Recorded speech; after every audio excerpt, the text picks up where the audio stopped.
Find the adverb of the given word. Scientific, कोई काम scientific ढंग से किया जाना, मतलब साइंटिफिकली किया गया है वो। सो एडवर्ब जो होती है, जो वर्ब के बारे में बताती है, तो scientifically is the correct answer. बढ़ते हैं नेक्स्ट की ओर। एबरेशन, एबरेशन का मतलब होता है भाई डेविएट होना कॉमन से, मतलब एक अलग टाइप का सा बिहेवियर होता, which is not normal. So आप नॉर्मल वे से डेविएट कर रहे हो। So C is the correct answer. So the next is I shall take history and geography optional in this years civil service exam. इसमें बता रहा है कि टाइप ऑफ वर्ब बताइए आप। सो देखिए यार, ये आपको समझाने के लिए फोटो डाली गई यहाँ पे। दो तरह की वर्ब होती हैं, ट्रांजिटिव वर्ब, इंट्रांजिटिव वर्ब, और कुछ वर्ब ऐसी भी होती हैं जो दोनों तरह से काम करती हैं। तो नाम से बिल्कुल भी ना डरें, आराम से समझे होती क्या है। ट्रांजिटिव वर्ब वो वर्ब होती है जिसमें जो काम होता है वो ऑब्जेक्ट के ऊपर ट्रांसफर हो जाता है। ट्रांजिटिव, आप ऐसे याद रख सकते हैं, ट्रांजिटिव वर्ब ट्रांसफर हो जाता है, जो काम होता है वो किसके ऊपर, ऑब्जेक्ट के ऊपर। और कुछ वर्ब ऐसी होती है जिन पे ट्रांसफर करने की जरूरत नहीं होती है। समझ गए? एग्जाम्पल देखो अब, the pirates found the treasure. आपको सेंटेंस ऐसे कभी नहीं मिलेगा, द पायरेट्स फाउंड, क्या आगे कुछ ना कुछ जरूरत चाहिए ना। फाउंड मतलब क्या, फाउंड क्या पाया, आगे फिर ऑब्जेक्ट आएगा, जैसे दैट ट्रेजर आ रखा ऊपर देखो। द पायरेट्स लाफ्ड, इतना सेंटेंस अपने आप में कंप्लीट है। अब कुछ बच्चे बोल सकते हैं इसके आगे भी तो हर्टली आ रखा है। हर्टली भाई जो आ रखा है ये वर्ब की विशेषता बता रहा है, ये एडवर्ब है, समझ रहे ना, कि नाउन या प्रोनाउन है। नाउन यहां पे ये नाउन है जो कि ऑब्जेक्ट का काम कर रहा है। सो इसमें डायरेक्ट ऑब्जेक्ट होता है। जो इंट्रांजिटिव वर्ब होती है उसमें ऑब्जेक्ट की जरूरत नहीं होती है, बिना ऑब्जेक्ट के भी वो अपने आप में सफिशिएंट होती हैं। द पायरेट्स लाफ्ड, इतना काफी है, लेकिन द पायरेट्स फाउंड, इतना सेंटेंस एंड नहीं होगा कभी। क्यों नहीं होगा? कॉन्सेप्ट यही है ट्रांजिटिव और इंट्रांजिटिव वर्ब का। अब आते हैं वापिस, I shall take history, take what, history and geography. तो यहां पे काम ट्रांसफर हो रहा है, आगे कुछ ना कुछ लगाना पड़ेगा आपको, टेक व्हाट। सो काम ट्रांसफर हो रहा, तो ये कौन सी वर्ब होगी? Transitive verb. उम्मीद करता हूं कि भाई आपको ब्रीफ में समझ में आ गया होगा ट्रांजिटिव और इंट्रांजिटिव वर्ब क्या होती है। चलिए बढ़ते हैं नेक्स्ट की ओर। So answer C, option C is the correct answer. देखो भाई, identify the best way to improve the bold part of the given sentence. Foreign minister S Jaishankar said that he is in constant touch, इसको एक बार dash मान के चलिए आप, constant dash the Ukraine finance minister is providing all possible help, is in constant touch for the Ukraine finance minister, या touch with, या touch all दो। सो touch all दो आएगा, क्यों आएगा उसका लॉजिक सुनो। एस जयशंकर ने बताया है, जो फॉरेन मिनिस्टर हैं, यहाँ पे भी यूक्रेन फॉरेन मिनिस्ट्री है, ये जो फाइनेंस मिनिस्टर नहीं है, जो यहाँ पे एफएम है। पता कैसे चला हमें? क्योंकि पीछे एफएम का जो फुल फॉर्म है वो फॉरेन मिनिस्टर हो रखा है, तो यहाँ पे भी ये फॉरेन मिनिस्ट्री है भाई।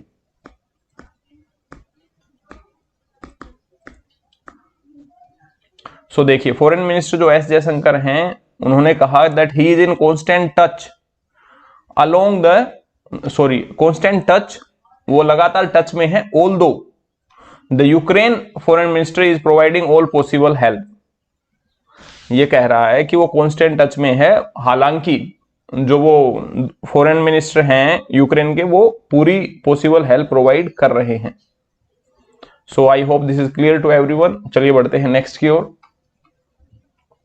The tribe lived by, lived by का मतलब होता है कि वो ये चीज फॉलो करते हैं। The tribe lived by customs different from English had ever seen.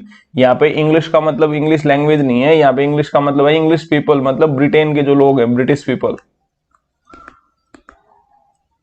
जैसे चाइनीज, तो चाइनीज अपने आप में, चाइनीज लोगों के लिए भी चाइनीज बोला जाता है, चाइनीज फूड भी होता है और चाइनीज लैंग्वेज भी होती है। तो ये तीनों का अलग अलग मीनिंग होता है, वो आपको कॉन्टेक्स्ट देखना होता है सेंटेंस में किस वे में यूज हो रखा है। So the tribe lived by customs different from English had ever seen, कि जो अंग्रेजों ने कभी देखे होंगे उनसे बिल्कुल अलग कस्टम्स है। So C is the correct answer। बढ़ते हैं नेक्स्ट की ओर। In the following question out of the given four alternative, ghazal, गजल का मतलब होता है भाई कोई भी चीज ग्रीड, लालच में और एक साथ बहुत ज्यादा खा जाना या पी जाना, उसका मतलब होता है गजल, और सेम मतलब होता है इम्बाइब का। इम्बाइब मतलब IM का मतलब होता है इनसाइड, इम्बाइब मतलब अपने अंदर डालना उस चीज को, लालच में कोई भी चीज बहुत ज्यादा पीना पीना, अब्जॉर्ब करना, तो उसके लिए यूज होता है imbibe.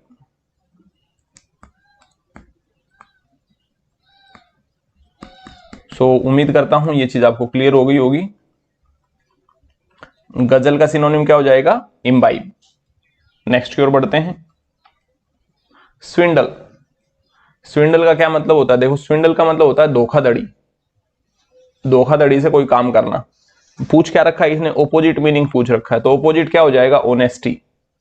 So D is the correct answer. बढ़ते हैं नेक्स्ट की ओर। 48 which part of the speech describes an action. हमें पता है वर्ब बताती है यार, कि एक्शन के बारे में बताती है वर्ब, और एक्शन के बारे में ये भी बताती है कि वो पास्ट में हुआ, प्रेजेंट में हुआ या फ्यूचर में होगा।